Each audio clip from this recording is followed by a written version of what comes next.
Warning, this podcast contains violence, sexuality, gore, and other horrible and disturbing things. Listener discretion is advised.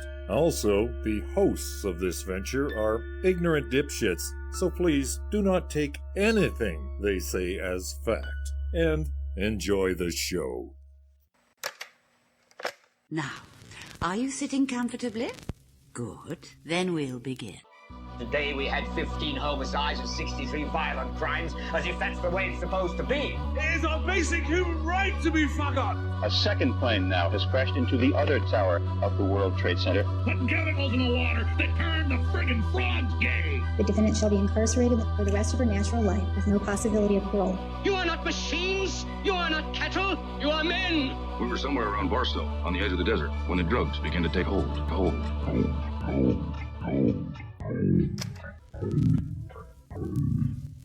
Occultae Veritatis. Hello, occultists. I am Richard Bigley, and recording remotely with me, I have... Murray. Ood Gallifrey. And I'm the soundboard demon. What kind of hellhound is that? God damn it. Was Ryder. So today's story starts in 2004. Facebook transitioned, moving away from a site where you could compare like college-aged women's pictures as, similar to like Hot or Not.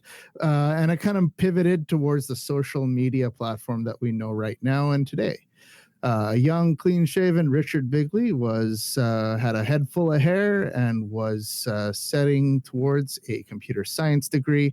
Cats were begging for cheeseburgers, and boomers were telling millennials to watch what they posted online, since nobody would hire us if there were pictures of us drinking publicly available. This was concerning to me, especially when friends started circulating photos of me drinking, clearly intoxicated, wearing a toga online. Yeah, so we jump ahead to January 6th, 2021. A largely boomer crowd gathers around Capitol Hill, live streaming on Facebook, Twitter, Parler, etc. Their attempts for an insurrection and to install a government against the democratic will of the people. Some of them were armed with guns, bombs, knives, flags, American flag, Gadsden flag, Confederate flag, or other flags. The FBI currently working through terabytes of posts, video, and photos from that day, piecing together the event, and I guess nobody will hire them now. Now, analysis from this day is still coming in, and I think it would be a good episode in and of itself. But so this episode isn't about this event, but rather the participants and supporters, how we got here, the warnings, and perhaps most importantly, how the fuck do we get away from here? But first, poison. Yeah. Yeah. So, what's your poison?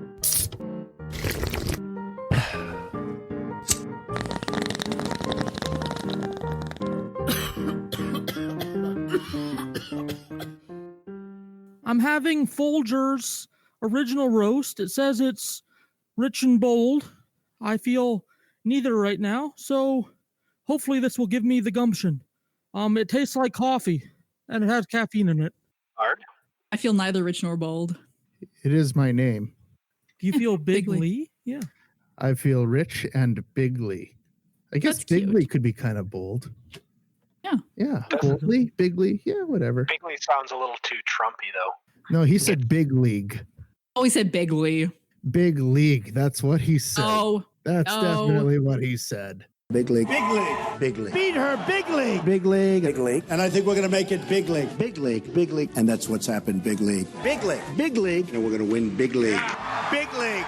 Big league. I'm drinking Molson Canadian because it's the beer that was in my fridge. 5 out of 10. It's fine. Gets the Love job it, done. but, yeah. Liquid and cold, yeah.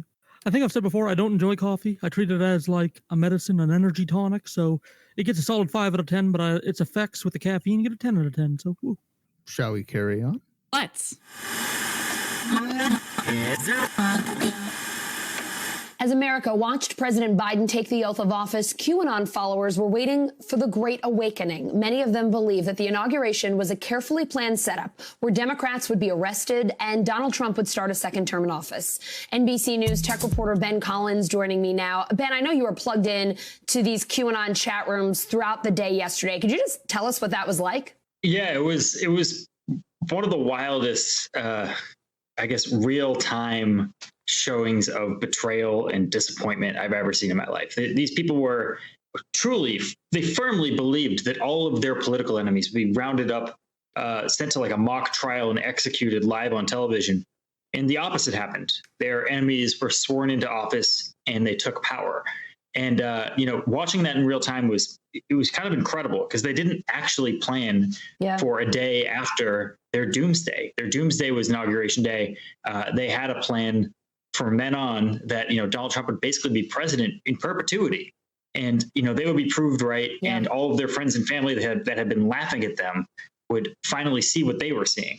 But instead, they were met with incredible disappointment. Do you have a sense that a lot of these followers are moving on today after that? Or are they still holding out hope that the inauguration wasn't real or that something else is going to happen to change this situation? Allison, that's a really good example of that quote of what QAnon is about. It's this fever dream that's like almost childlike. If you get rid of the blood and guts and the really disgusting stuff that is at the heart of it, it's this childlike idea that everything's going to be fixed in 24 hours. Just one day, something will come through and it'll make your life, which has been hard, perfectly fine. There's no pandemic anymore. All this stuff, they don't believe in a shared reality where bad things can happen. So, a lot of these people are committed to mysticism. They're committed to magical thinking. So they have pushed, they pushed the goalpost back even further, which seems impossible, but that's what they're saying is that now it's someday in March where this is happening.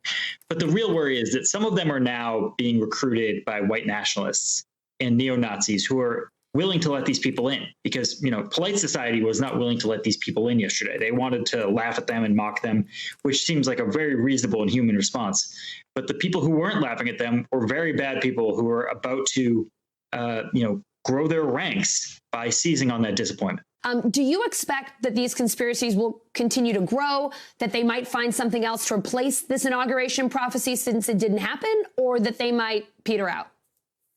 My guess is that QAnon, based on Q's posts, the idea that there's this government insider who's secretly working for Donald Trump to take away this satanic cabal, my guess is that basically goes away. But the infrastructure they built as an information ecosystem of pushing people lies and false narratives through these alternative platforms, that will maintain. That's what happened with that Dominion conspiracy theory. That was a QAnon thing.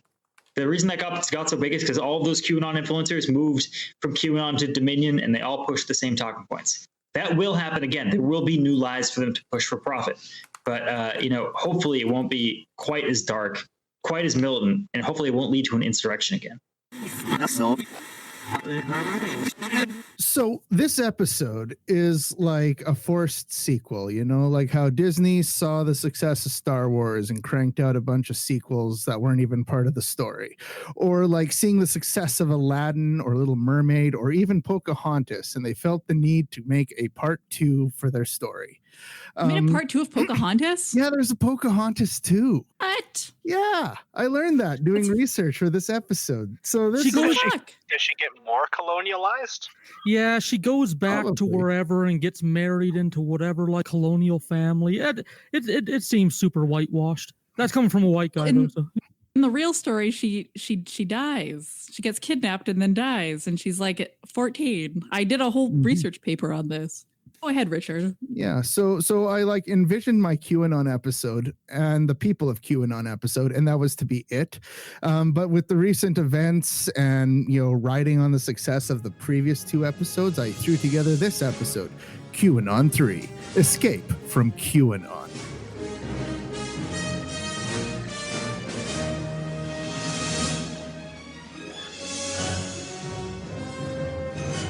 So. Okay, you didn't throw it together. You meticulously and carefully researched it. Yeah, if that gets more Patreon money, definitely it was meticulously researched. Yes. Oh, everything you do is careful, and don't give me that. Yes, Mr. 8,500 page document. You put in the hours, man. Also, go fuck yourself, Richard. Yeah, go fuck you. Go fuck you. Love it.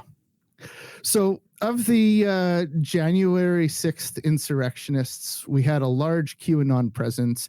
Photos will show Q flags, Q shirts, etc. The shirtless man with all these Norse white supremacist tattoos and horns, known as the QAnon shaman, has been to QAnon rallies all over the U.S.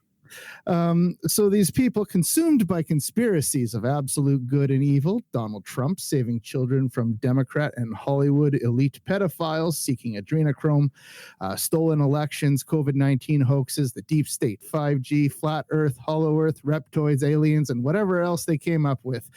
These folks known as QAnon have taken hold of this, of the public discourse, and like, fuck, seriously, guys, it hadn't even been 2 months since my People of QAnon episode 134A, warning of like the impending radicalization and violence of these people.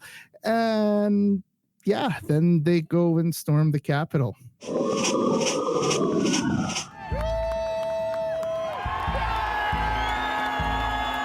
But the anger and the tension felt more intense.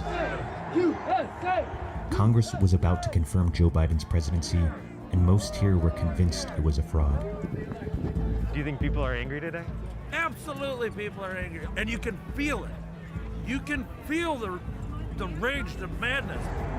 Before Trump's speech was even finished, many were already making their way to the Capitol. Stop protecting tyrants! Stand down! And as more protesters arrived, the mood darkened.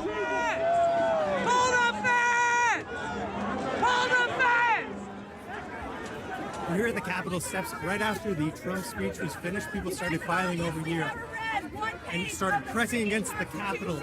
Police are spraying mace and pushing the lines back so people can get through. We're going to move forward. USA! USA! USA! Come on! But as we pushed up, Who's on the media? Get the fuck out of here! Get the fuck out of here! Get the fuck out of here! Get the fuck out of here! they tried to smash our camera. Who you with? Who? Who's your covering? Is it CNN? Better not be CNN.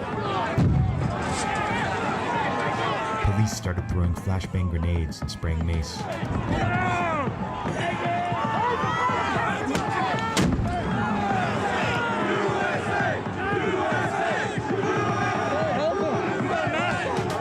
As the crowd pushed up, one man flashed his handgun at a group of journalists.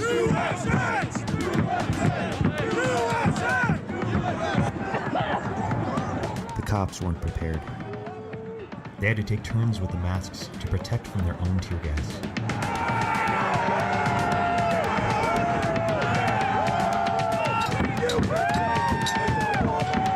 The defense lines quickly fell apart.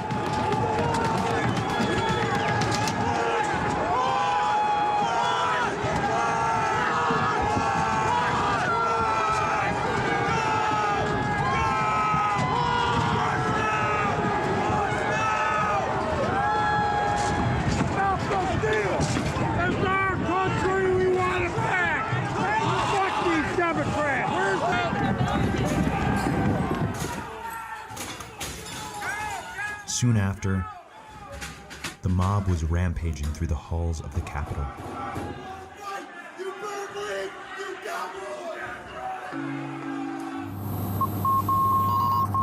It was a little haunting. Like I re-listened to a couple of their QAnon episodes just as a lead up to like editing the second one and the insurrection one, and you said some things that were haunting. Fuck yeah, I'm a prophet. Bar. Your own Q drop. I am my own Q drop. I'm probably more accurate than the real Q. Oh, most definitely. If you've gotten two things right, you're probably. We should like, I don't know. We could do like R-anon or OV-anon or something. I don't know. And then they just like follow Avanon. whatever I say. Avanon, yeah. And they just follow whatever Avanon. we say. How about that? Okay, we can put a page on the website for that. This is our of Podanon prediction. Of Podanon. I like that too. It's a good one. Well, listener, if you still don't know what the hell QAnon is, go check out case 128 for a good summary.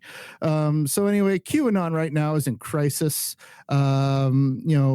Now, for like a group that should be used to prophecy not coming true by now, these are nevertheless exceptional times for them.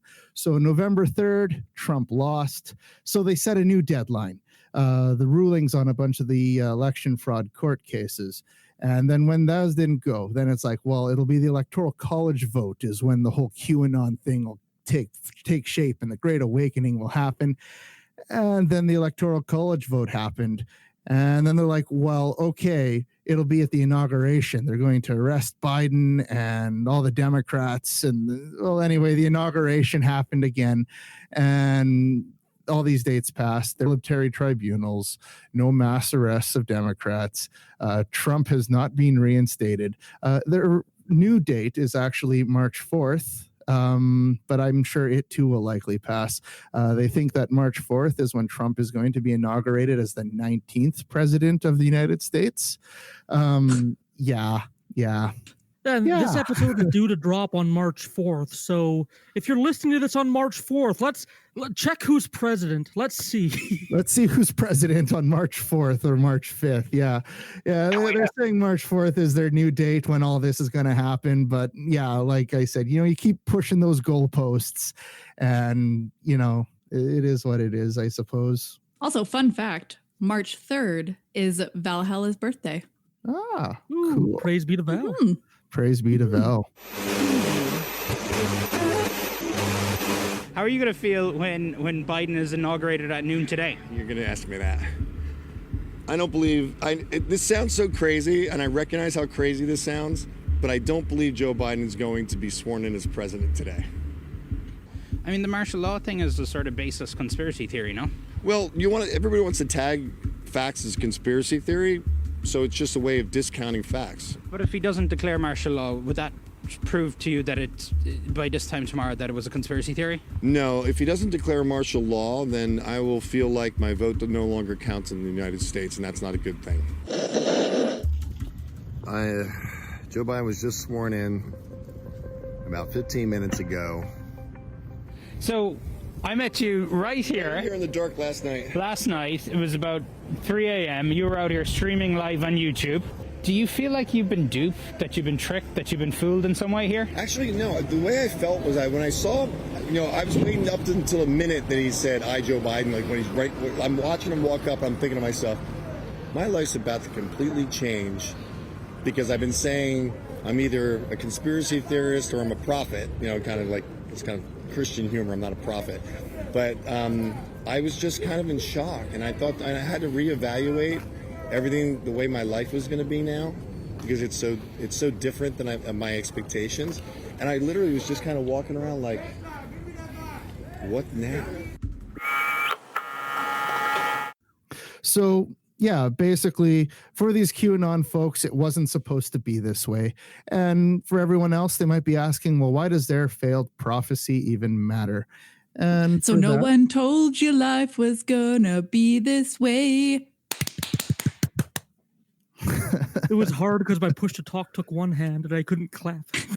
Oh no, it's okay. I clapped enough for both of us.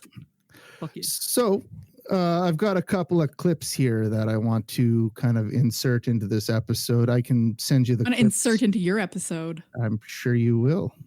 Yeah. So check this one out. President Trump, if you see this, please save us. She's so sad. I don't even see our American flag anymore. Biden's talking with some kind of crazy flag. This is America. This is our land. This woman is like terrified. Please, President Trump.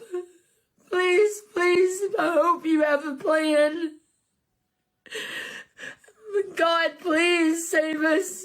Save us from the devil, please. Y'all, I'm about to have a panic attack. This is our country. Our country. This is awful. God, please save us, please. Yeah. And this is sort of what they're dealing with. Who else? I've got another one here. This one was recorded prior to January 6th, so it might be a little bit dated, but here's another, I guess, idea of where, MAGA and QAnon folks are at. Because this is going to change everything. The way we live life, everything is going to change after this. There's no doubt about it. We're going into full-on civil war, and maybe even bigger than that, with all the things they're talking about with China. But are you ready to, shoot your fellow man in the street if you have to? Is that what it's going to come to over politics? It seems like it's gotten that way. I can't stand the side of a liberal, and I'm sure they feel the same about me. I just wonder if we're ready for this. I wonder if we're ready for what's really happening right now. If we're ready to get out there and fight in the middle of the street and die for what we believe. Because this is the time. All the talking you guys have been doing, all the talking we've all been doing, this is put up or shut up time now. I mean, they're storming the capital of cities, Patriots are. This isn't the liberals. They do that shit all the time. This is us. And, we're the ones with all the arms. And so it's like, if shit gets serious, it's going to get trouble. So I just wonder, are we all ready for this? Is this really what we want? And if so, be ready to die for it. I mean, that's the real truth. So, yeah, that escalated quickly. Yeah, they're like I said, these people are ready for mass violence, and we saw that on the 6th, and and the fallout coming thereof. This one here is from a Florida woman. And this was after she had flown to Washington and participated in the January 6th insurrection as well. Friends, I'm here to let you know I need a drink.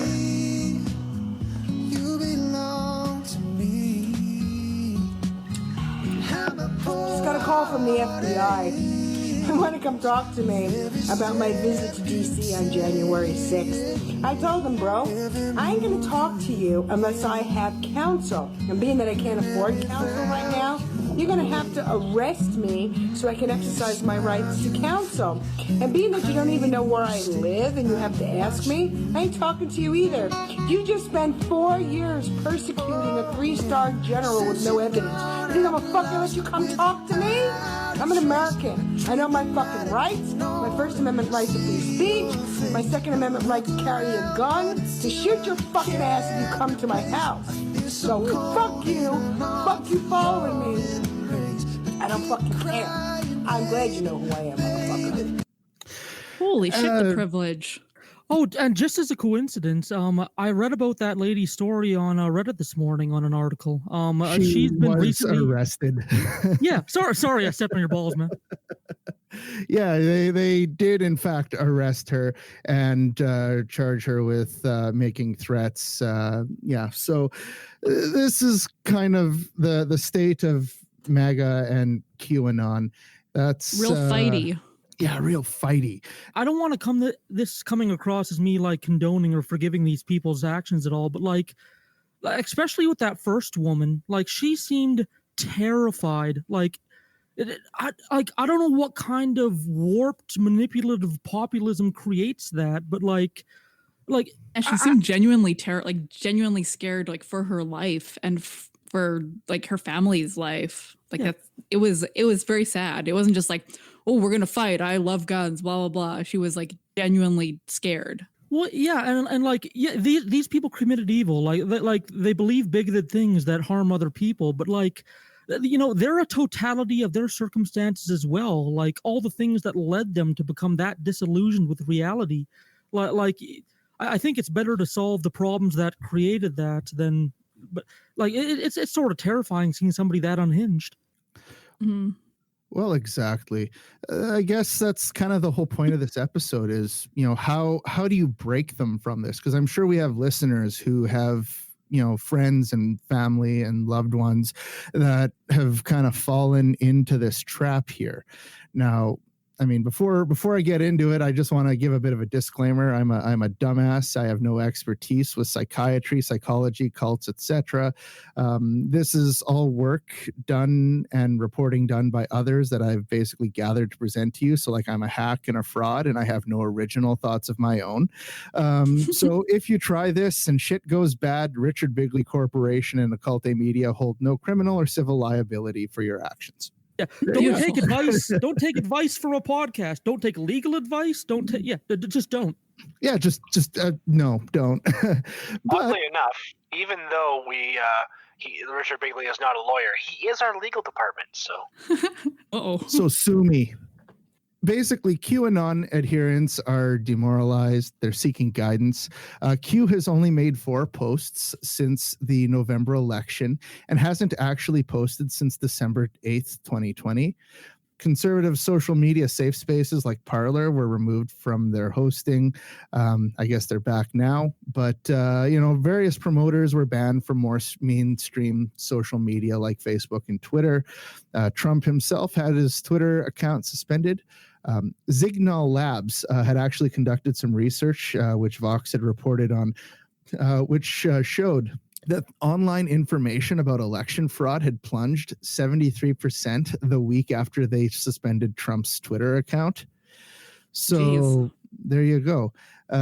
So proceed at your own risk. Warning, live without warning. And you can insert a Green Day clip here of the song Warning, Live Without Warning. It's a good song. Fuck yeah. It's a good song. Anytime you want me to drop Green Day, I'll drop Green Day. Fuck yeah. Okay, well, future Ood, drop some Green Day in here. The Warning, Live Without Warning song. Yeah.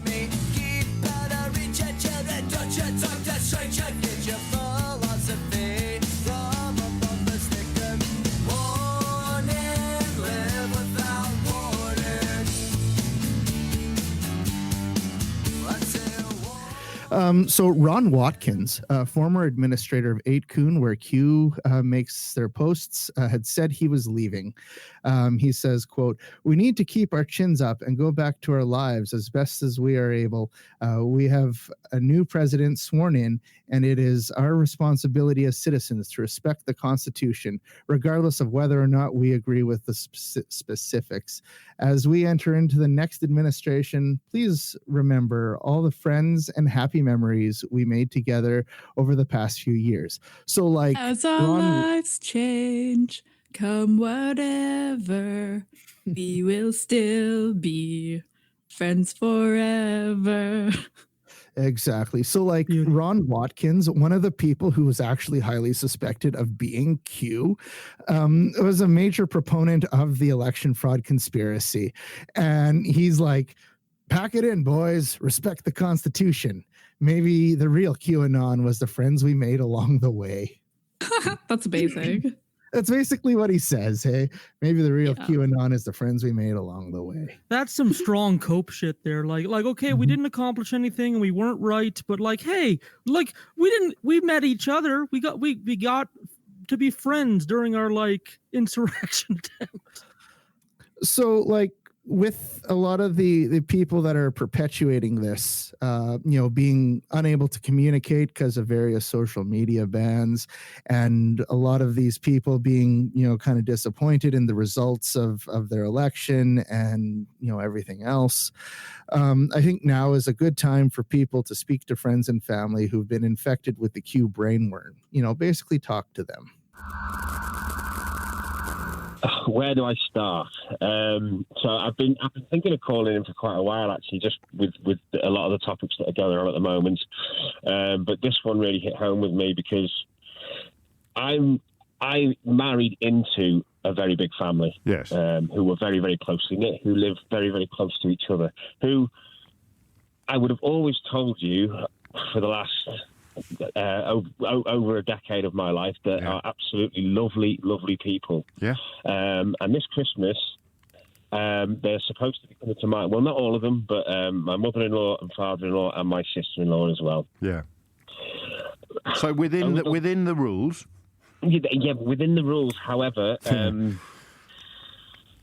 they haven't obeyed the rules for the last 6 months, and they're part of the anti-vax, QAnon, supporting COVID hoax, don't wear masks. No. So it wouldn't matter what this government said. And I'll tell you this now. Go on.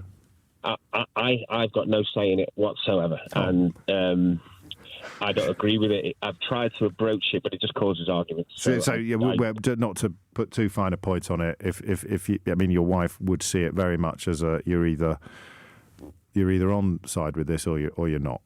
There's no room for, because it's her family, and we all have a touch of my family, right or wrong, about us, but rarely is it quite as acute as yours. Yeah, and my wife's somewhere in the middle. Right. If you know what I mean. I think I do. Yes. But she loves her mum. She loves her sister, and she is.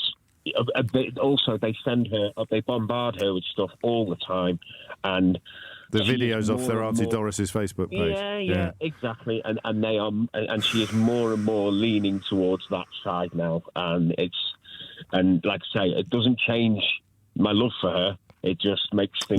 Nothing's going to change your love for her. Yeah. That was a Rick Astley reference, which wasn't really fair on you. And you're laying out, you're bearing your soul like this, and the Wazzick on the other end of the phone line's just quoted Rick Astley at you. That's not what you wanted at all, is it? But, come on, it pops into my head sometimes, and it's got to go somewhere. Do you follow... Are you on Twitter? I am, yes. Do you follow Mariana Spring at the BBC? I don't. I really don't, but I will. Get onto her, because she's, I think, either the world's first or certainly the country's first genuine disinformation correspondent, and she is doing the work of the angels, and she directly addresses people like your mother-in-law, or at least directly addresses what they bring into families like yours, and will give you. It may be too late for them, but it might give you some tools to tempt your wife back to the force rather than the dark side, I think. I'll definitely look into that then. And good luck, because your choice is either have Christmas in the Petri dish or have Christmas in the shed. Yeah, pretty much. At least you'll have Rick Astley to keep you company over the festive period. And my mum's in Tenerife, so I can't even go there. You can't even flee to the is it the Canaries? It is the Canaries, isn't it? Daniel, you look after yourself, mate. Take care, and I do apologise for that. So Antidote founder, Diane Ben-Scotter, who founded an organization to support people who've lost family to cults, basically says you shouldn't argue with them on messaging. Basically, it causes people to become defensive and dig into their belief. She was a former member of the Unification Church, also known as the Moonies. Flashback to back to like 6. Yeah, it was like one of the very first ones. So basically, like, QAnon roots its fiction into the minds of vulnerable people. New York Times had reported on a Lenka Perron. I guess she was an insurance inspector and a mother of 3. She was drawn into QAnon after feeling that the Democrats had betrayed her. She was from a working class family in Detroit and saw them, basically came to the decision that Democrats betrayed the working class, and I'm sure she's absolutely correct in that regard. However, the conclusion was incorrect. Basically, she saw a loss of union jobs after NAFTA had been brought in. Bernie Sanders had kind of fired her up again about the Democrats, and then basically when he was beat out of the primary in 2016, she basically felt the establishment conspired to stop him. And then she had learned of the Podesta emails, which kind of led into the whole Pizzagate thing, and then from there it kind of got brought into QAnon. So she says, we were joining forces to finally clean house, to finally find something to explain why we were suffering. So, she's seeing all this suffering, and to her, QAnon was this way out of it. As QAnon had evolved, friends basically tried to present this information to her, and she says, facts are not facts anymore. And then when they would bring up facts, it would just cement her belief in QAnon even further. Yikes. I just said yikes. So basically, she would find herself trying to reconcile what she was being told in her social media circles with what she was observing in real life.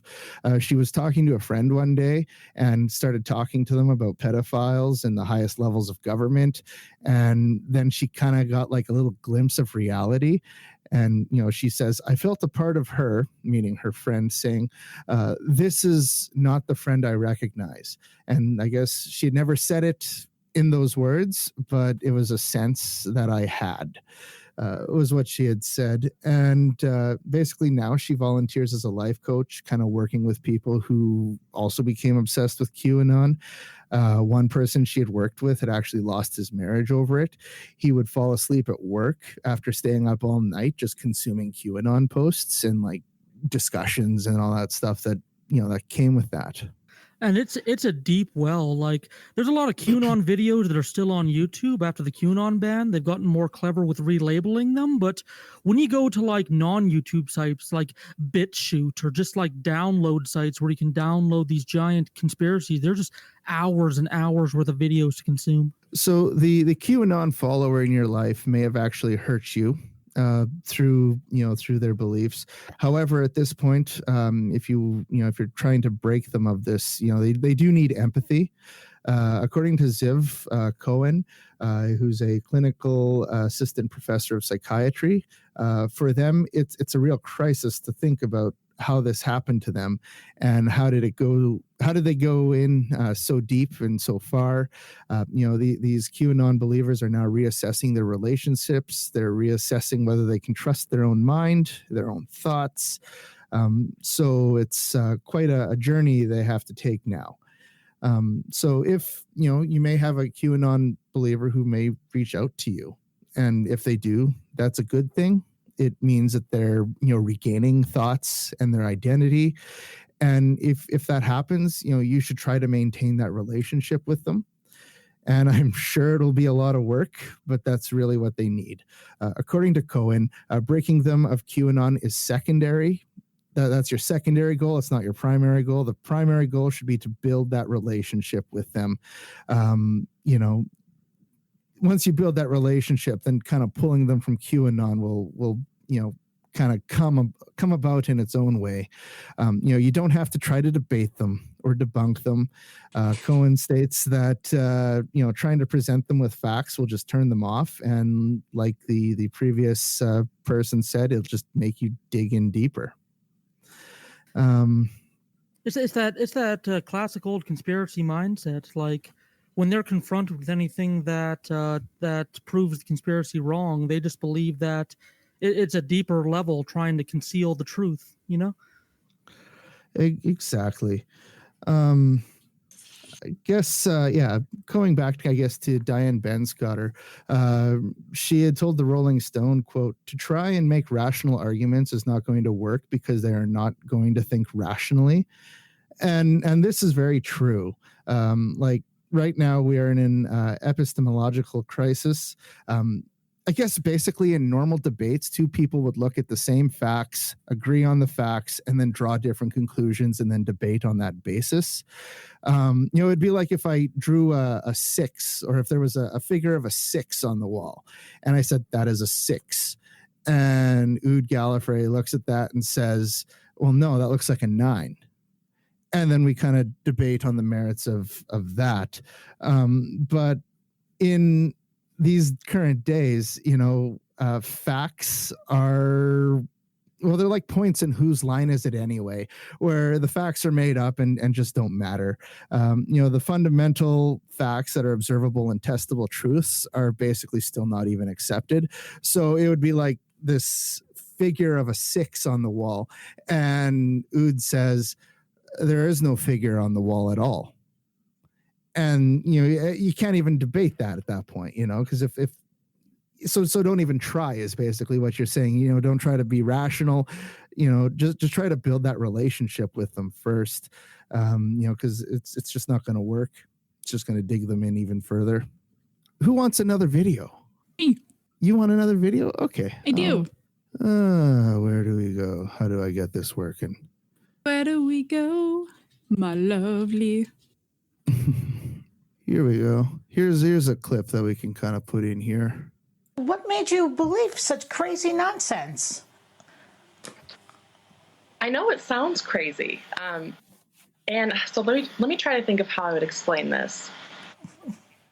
So when you start getting information from these groups, again, I had no idea in the first place that it was QAnon. It starts with something small. So child trafficking is real. sex trafficking is real and it's a real problem. So when I got just the little bit of information that, the government is doing bad things with these children, it wasn't starting off like these celebrities are drinking these kids' blood. And I was like, yep, I'm going to believe that. It didn't start that way. It was really small. And, it piques your interest because as a mom, I want to protect my kid. I want to know everything. And so I started diving in deeper. I started asking people that I trusted about this information. They would send me more information, and it snowballed. It just built bigger and bigger. And so eventually you get that huge, crazy theory, and you believe it, but it didn't start that way. Now, Ashley, you have a 4-year-old daughter. How did your time as a QAnon supporter affect your relationship with her?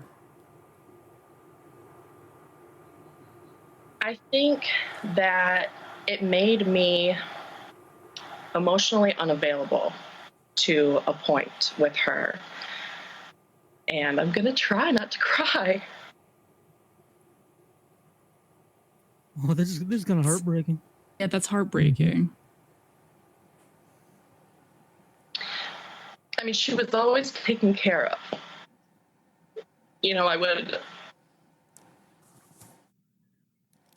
I'd pick her up from school and I'd bring her home and make her dinner, bath her, put her to bed.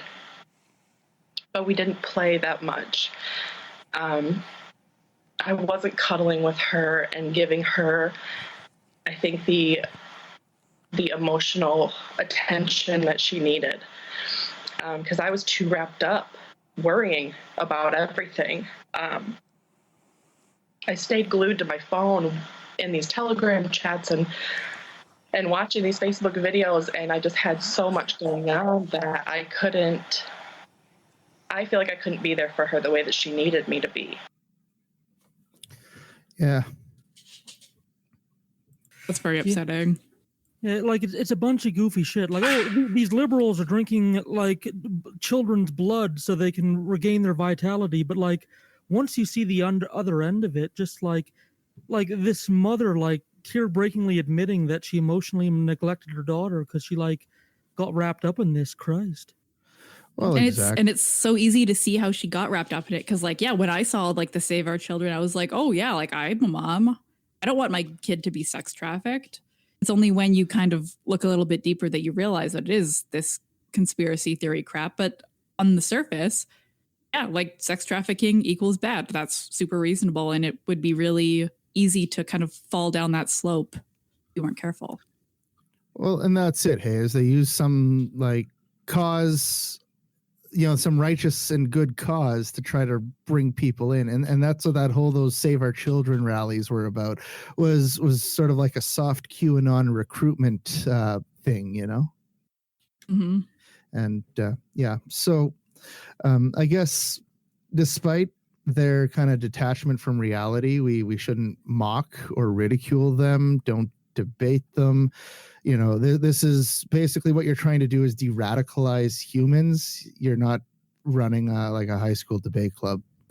So, right. Basically, the important just underlying thing is to just keep building a relationship with a QAnon person. According to Diane Ben-Scotter, however, you can try to throw rocks in it, meaning like QAnon, and try to make some cracks. So like, for example, she says, without arguing, ask the person to consider the possibility that, Q isn't who they claim to be. However, just understand that if you do engage in an argument with them, that they will only dig in their heels, and that could make things worse. She suggests that these conversations should be approached, with an appeal to like the higher person.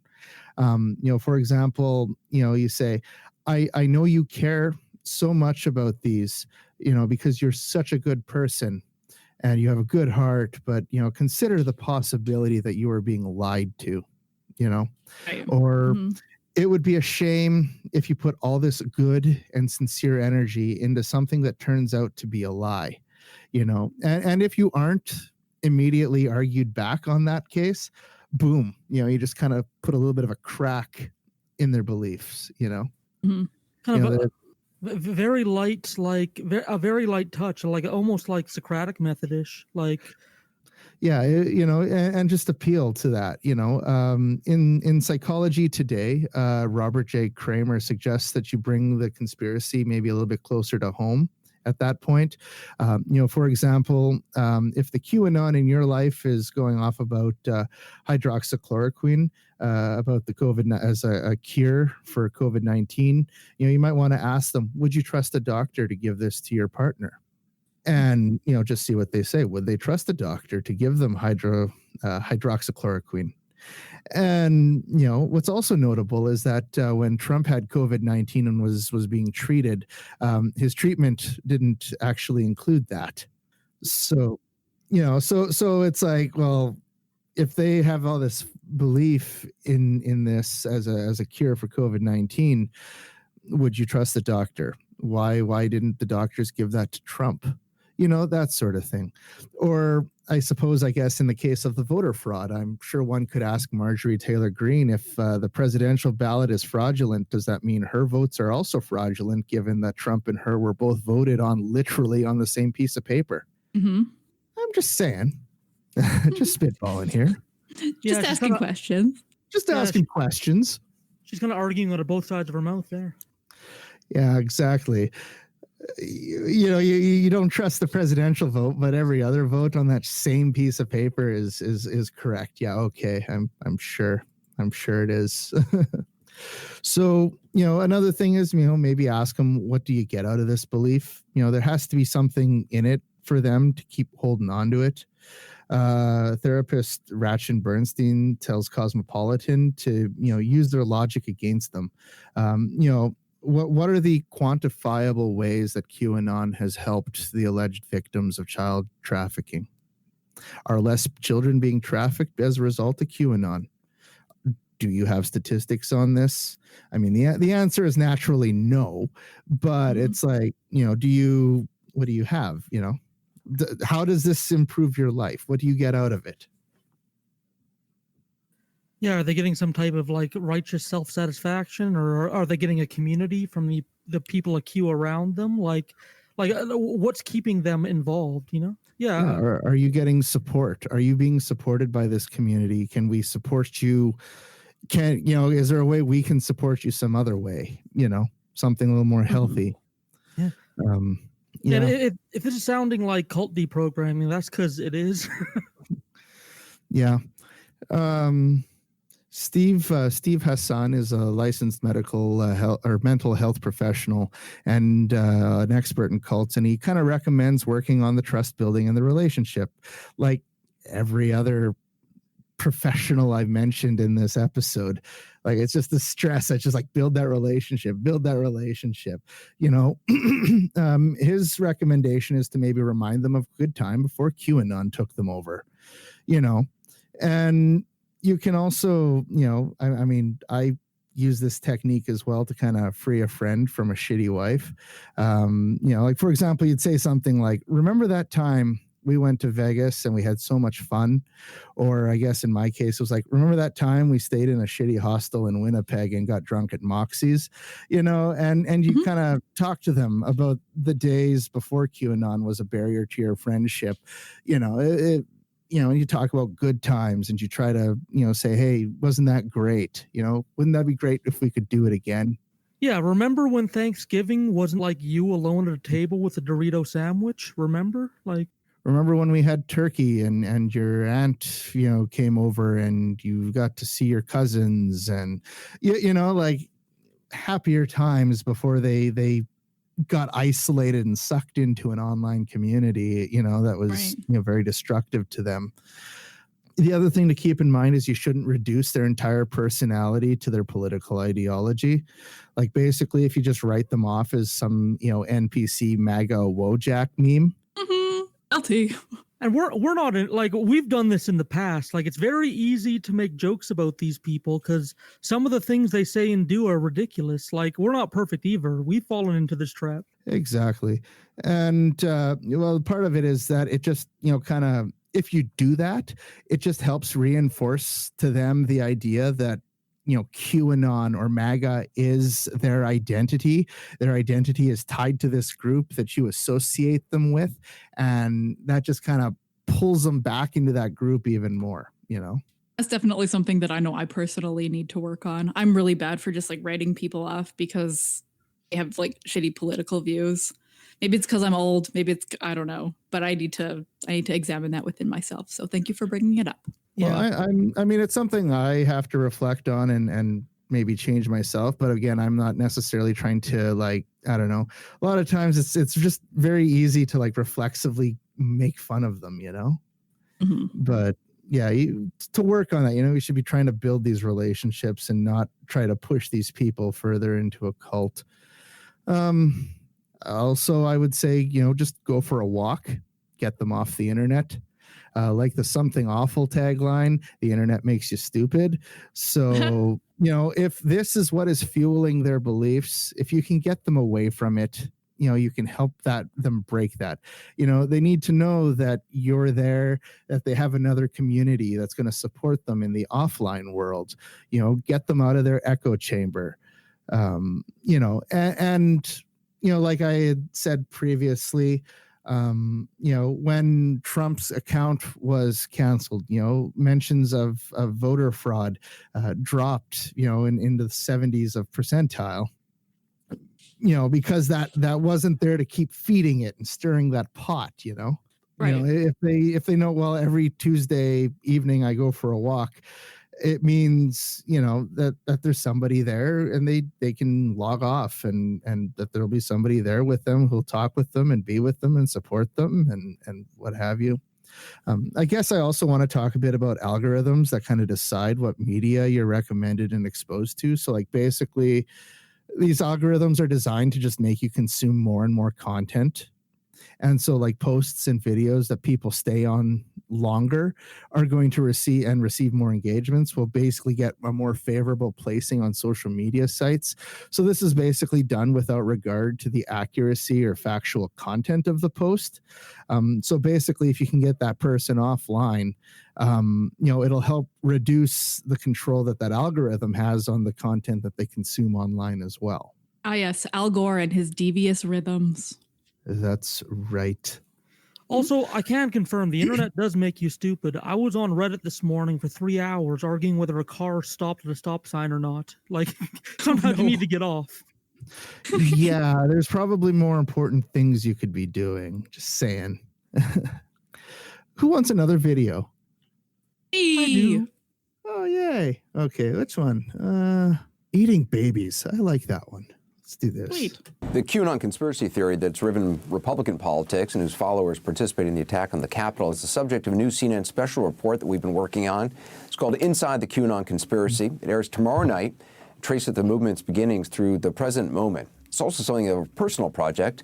The QAnon fringe has previously focused on me and a bunch of other reporters, as well as many other public figures, as somehow being responsible for some of their more outlandish, should we say, and bizarre conspiracies. I was also called a pedophile. Phony flight logs purported to be from convicted sex offender Jeffrey Epstein's airplane appeared online with my name and dozens of other well-known people. It's all made up, of course, but QAnon supporters seem to believe it, or at least use it to try to harass me. Jitarth Jadeja was a believer until June 2019. Did you at the time believe that high-level Democrats and celebrities were worshiping Satan, drinking the blood of children? Anderson, I thought you did that, and I would like to apologize for that right now. So I apologize for thinking that you ate babies. But yeah, 100%. You actually believe that I was drinking the blood of children? Yes, I did. Was it something about me that made you think that? It's because Q specifically mentioned you, and he mentioned you very early on. He mentioned you by name, and from there, if he also talked about, like, for example, like your family. But yeah, and I'm gonna be honest, like people still talk about that to this day. There were posts about that just 4 days ago. So some people thought you were a robot. You really believed this? I didn't just believe that. I, at one stage, believed that QAnon was part of military intelligence, which is what he says. But on top of that the people behind them were actually a group of fifth dimensional, intradimensional, extraterrestrial, bipedal bird aliens called blue avians. I was so far down in this conspiracy black hole that I was essentially picking and choosing whatever narrative that I wanted to believe in. Wow. There you go. That's wild. And it makes sense when nothing you cover is really based on hard facts. You can really just pick and choose what feels right, what seems right. Like, it becomes much more about gut and intuition than like actual facts. You can see how someone might descend farther and farther, you know? Once you swallow the first little bit, everything else becomes easier and easier to swallow and accept, right? Well, especially if you don't need facts to support you, you know? Yeah, boiling that frog slowly. Yeah. Exactly. So I guess on that note, of course, you know, if you're making the situation worse, if you find that they're digging in further and you're just not helping things, you know, it's a really good idea to just, you know, fuck off. And I mean that like nicely, you know, like if you find you're arguing with them, it's not helping to build that relationship, which will in turn not help them, you know, build a support network outside of the QAnon community. You know, it's also important to know that like how it takes a village to raise a child, it'll take a village to break QAnon. You know, you don't have to be alone at this, you know, and there are other people in your loved one's life who can help reinforce this message. There's a QAnon casualties subreddit, which is full of families and former QAnon sharing their stories and experiences and tips. People's families have spent like hundreds of dollars on canned food in preparation for the blackout that was supposed to follow the Great Awakening. Like there's a lot of, you know, different stories out there, and to read them it's just phenomenal at what people, to what extent people would go on that, you know, to do this or to prepare for, you know, the QAnon prophecy. So I guess, in short, be supportive of the people, and try to help them come around to this on their own. A former president of my union had told me that to get more people to buy into things, you're going to get more if people think something was their idea. So, you know, this really seems to be the case. You know, you build that relationship and then you kind of help guide them, you know, into thinking, you know, and into breaking this whole QAnon belief system themselves, and you try to help remove the harmful and negative influences. You know, you try to build that relationship and not argue or debate about them, since, you know, rational thoughts don't matter. And, you know, it's very important as well to do this at this particular stage, because otherwise they could very well become cannon fodder in the white supremacist meat grinder. So, like, for example, many white supremacist groups are targeting disappointed QAnon believers for recruitment. And you saw this in, like, the Capitol attack. Like, it was simultaneously goofy yet very terrifying. Because like 20% of those people, I'm just pulling numbers out of my ass here, but like 20% of them were like militia, white supremacist, well-organized groups. They were prepared. You know, they brought the zip tie handcuffs. They were, you know, masking. They were wearing masks, not for, you know, COVID reasons, but for like identity reasons. And then there was like 80% of them who were just like rubes and cannon fodder for these militias and these white supremacist groups. You know, these QAnon followers were just there to, you know, to distract or to add, you know, to their numbers.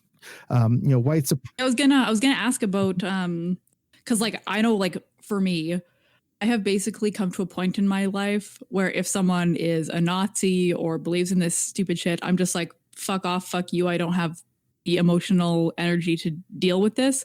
So it means a lot that you included that in how to help QAnon sufferers with just fuck off. Because I was going to bring that up because like I don't have the emotional, like, I mean, I've never had to deal with this personally, but like some people on my peripherals, like, I just don't have the time to try to help them, and I don't want to. So just fuck off is a lovely piece of advice. Thank you, Richard. As you know, these white supremacists, they will happily eat their own. No sooner did the insurrection happen, they were spinning narratives about the attack being from Antifa, and this is like very powerful messaging for a lot of people who are QAnon adherents. The one woman who had died after being trampled while storming the Capitol was like posting photos of her, like there was pictures of her with a Gadsden flag, the "Don't Tread on Me" flag. And anyway, she had a friend who was with her, and the friend would later recount the event and the loss of her life to the media. And he would eventually end up blaming Antifa for her death in a CBS 46 interview. So like this guy was there with his friend, witnessed his friend get trampled when they stormed the Capitol. This very thing that he went to, actively participated in with his friend storming the Capitol, would then go on and blame Antifa for it. It's wild. Like, you are actively engaging in the course of history. Mm-hmm. And then now suddenly, oh no, it was Antifa. That's like, but that disconnect is wild. And you hear the arguments they use, and like again, they're very poor arguments, just like all other QAnon arguments. They don't rely on facts, but such arguments such as like it had to be Antifa because some people brought Molotov cocktails, and Molotov cocktails are a girly weapon, and only Antifa uses girly weapons. Like that's the strength of their arguments against this. Or like a lot of these insurrectionists looked really skinny. Like right wingers are hardy and strong and beefy. So those people invading the Capitol, some of them were skinny. So those were anarchist, like Antifa, like infiltrators and stuff. Like that's the strength of their arguments against this. Again, no facts, just feelings. Yeah. Oh, sorry. Yeah. Arya Tuckman, who's the associate director of the Anti-Defamation League and their Center for Extremism, had told CTV News that this is definitely a moment where extremists who are on the move may try to gather up the people who are shaken and confused because their worldview has just suffered a serious blow. Mm-hmm. Get them while they're vulnerable. Take them while they're down. Exactly. This is an opportunity to gather them up and collect them and bring their social media is down. So now they go to Gab, which is like a much, which is well known for harboring, much more extremist thoughts, or Telegram, which, well, isn't in and of itself a white supremacist or far right platform. They have been using that platform to organize for quite some time, so they are well rooted in these platforms. I guess Brian Hughes, the associate director for Polarization and Extremism Research and Innovation Lab at the American University, notes that, quote, they feel as though they've been robbed of something and are looking for someone to blame. Well, it's definitely like a cult recruitment tactic, is go after the people that are vulnerable and then make them feel like they so super belong and are very important to your group, right? Yeah, exactly. They don't really give two shits, and if it's like that scene, in Fight Club where his name is Robert Paulson, and they've got them and they just like discard him or whatever at the end of it. The same sort of deal where they don't care and they'll turn on you if it becomes if it is. And that's why it's important to talk to the QAnon follower in your life now, is because it's easier to stop them at this point and to talk to them before these white supremacists do, and recruit them and put them in further harm's way, and make them or have them like adhere to even more extremist and divisive beliefs. Researchers Pete Semi, Kathleen Blee, Matthew DeMichelle, and Stephen Winch have found that white supremacy is actually like a drug. as in the sense that it causes a similar reaction in your brain like a drug. It releases the dopamine, and that gives them a sense of satisfaction. So, like, for example, people trying to leave hate groups, do feel like an addict trying to break the habit. One person they studied says it took less than 2 years to learn hate, and then it took them 9 years to unlearn it. Basically, these beliefs get deeply embedded in your life, and you basically set your life up to, based on these beliefs, to follow these beliefs. And, everything you do is kind of guided by these beliefs. And so to decouple someone from that belief is quite a process. And like in this case, it took them 9 years to finally be rid of it. The research found that that the white supremacist identity becomes a dopamine activator in and of itself, and and so it's important that people who have QAnon followers in their lives, that they understand that these white supremacist recruiters pose a serious threat to them, and they need to know about that. Some people, like I said, are ready to embrace a more extreme set of beliefs. And, this is why it's important to talk to them, build that relationship, talk to them before a white supremacist recruiter does. Let them know you are there to support them and that you care about them. And, and hopefully, you may not have been able to do anything about QAnon, but hopefully we can put the brakes on the white supremacy recruitment here. Criminals, thugs, insurrectionists, rioters. But when some people see that video of the siege at the Capitol, you know what they see? They see their husbands. They see their fathers, sons, brothers, people they say in some cases they've lost to QAnon. And now some believe is the time to try to get them back. Symbols of Q among the angry mob that invaded the U.S. Capitol, fired up by the misplaced belief that Trump won the election. The aftermath of that day offers a glimpse into the impact QAnon is having on some families. This LA-based filmmaker says he grew up in a conservative Christian family in a small town outside of Dallas, Texas. We weren't really allowed to watch, secular media or anything like that. A lot of biblical teachings. According to Jeremiah, his mother was especially devout. I always felt a lot of love, but, that was because I was kind of going along with what she said. Experts say QAnon followers have swelled in numbers since the onset of the pandemic. Jeremiah says his mother was one of them. I feel like it was more this pandemic where she started saying stuff about the government's trying to silence us by wearing masks, and China is behind this. The baseless QAnon conspiracy theory began with the false belief that Donald Trump was secretly battling a cabal of Satan-worshiping pedophiles for control of government. But QAnon believers have since touted a wide range of false theories, some claiming D.C. and Hollywood elites are operating a global sex trafficking ring, others making claims about the assassination of JFK and even the existence of UFOs. There's certain things where I'm just like, okay, this makes no sense, and I'll point that out. But for her, it's like there's always there's an explanation, or she's just like, you're going to be proven wrong. Jeremiah blames QAnon for being the final rift that destroyed his relationship with his mother. Maybe before that, it felt like there was a chance of repairing something, but I feel like QAnon has basically been the final blow. Jeremiah is far from alone. This Reddit support group called QAnon Casualties has over 100,000 members, people sharing their personal stories. It's official. My family is cutting connections with my grandmother.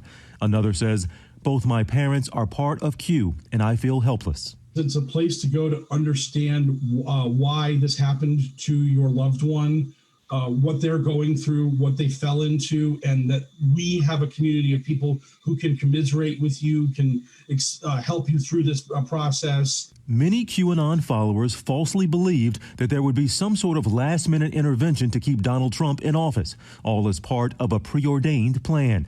But experts say the transition of power provides prime opportunity to start to repair broken relationships. People are recognizing that things didn't happen as they were predicted, and that there are different groups that are forming and going in different directions. Some groups are turning on Trump. Some groups are turning on each other. So this is a real test of patience, and it's also a real test of love, because what is going to work is reaching out with unconditional love and acceptance. And we did reach out to Jeremiah's mom, did not hear back. Dr. Young says if you are going to talk to a family member, don't mock, don't shake your head. You need to listen. Mocking just further drives them into these groups. And guys, we have to remember this is the group that thought JFK Jr. was going to come back from the dead and be Donald Trump's running mate. They thought the military was going to stop the inauguration and keep Trump in power. And the FBI has said QAnon groups like this do pose a domestic threat. I guess that's all I got. You know, like you say this was like thrown together, but like this sounds like almost like super important, especially at this stage, because I still see a lot of people like on social media saying like my auntie, mom, son, daughter, whatever is deep in the queue and I don't know what to do. For Occultae Veritatis, I am Richard Bigley. Hey, Murray. Ood Gallifrey. And the soundboard demon. It was a really good episode. Yeah, I liked it. Will this be the last time Richard talks about QAnon? Maybe. I don't know. I honestly don't know what to expect from these people in the future, so perhaps we may go back to them again.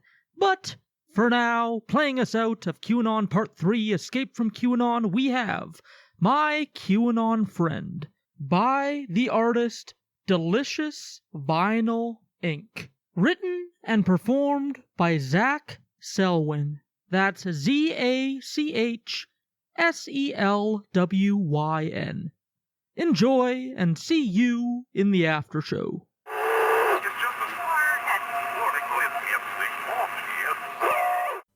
Yeah, we all got a buddy who sort of turned the corner politically recently, don't we?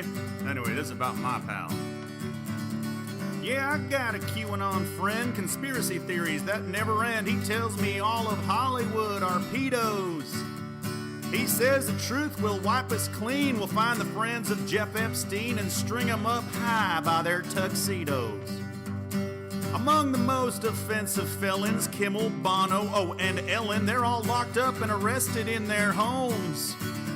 Like Ben Affleck and Matt Damon. Well, and of course, Madonna's been killing kids to drink their adrenochrome. And I don't know what to believe. He says Biden's got some tricks up his sleeve. And aliens are coming here to save us from another year of poisoning the minds of the naive. Yeah, I got a QAnon pal. He says it's all one big cabal of Satanist worshiping clans. He says, open your eyes, you need to relate. He also believes in Pizzagate and tells me Michelle Obama is a man. He claims when a celebrity dies by the hands of suicide, it's to shut him up from telling the truth. Like Chris Cornell and Bourdain, they weren't in any pain, and the libs falsified the voting booth. Stop the count, and I don't know what to believe. He says the Dems got some tricks up their sleeves, and aliens are coming here to save us from another year of poisoning the minds of the naive. Yeah. Yep, I got a QAnon friend. He says the world is on the mend and Trump will prevail and win again. Says he can never be defeated, and of course the Dems all cheated to protect Hollywood's most powerful men. They human traffic to the banks, and even good guys like Tom Hanks won't turn down young sexual offers. He says believe in QAnon, don't believe anything from LeBron. Kobe chose to die in that helicopter. R.I.P. Mamba. And I don't know what to believe. He says Biden's got some tricks up his sleeve, and aliens are coming here to save us from another year of poisoning the minds of the naive. Oh man. Now listen here, there's one more thing. All these fires, global warming, aliens caused it, man. It ain't science. He says his country's gonna burn unless we give Trump a second term. Says prepare for riots and violence. Now when I say I just don't understand what he's claiming is the plan, he sends me doctored photos of Bin Laden. Says he was in the CIA and that he's still alive today. He's hiding out with Hitler in Wiesbaden. and I don't know what to believe. He says Biden's got some tricks up his sleeve, and aliens are coming here to save us from another year of poisoning the minds of the naive. Yeah, aliens are coming here to save us from another year of poisoning the minds of the naive. Poisoning the minds of the naive.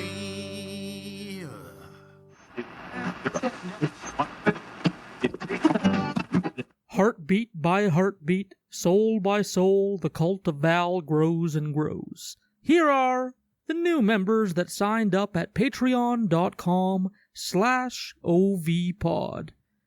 If you would like to be a part of the cult of Val, get episodes earlier than everyone else, get access to a secret Discord with all the hosts and patrons, and have the ability to directly submit your episode ideas and have them put on a monthly poll to vote on by all the cult members, join our Patreon cult today.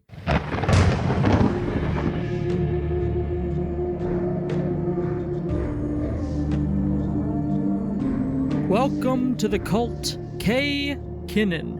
I suggest coming to the breakfast of the cult early, the frogs go quickly. Once again, pledging for another round and featured again, Stephen Skytower.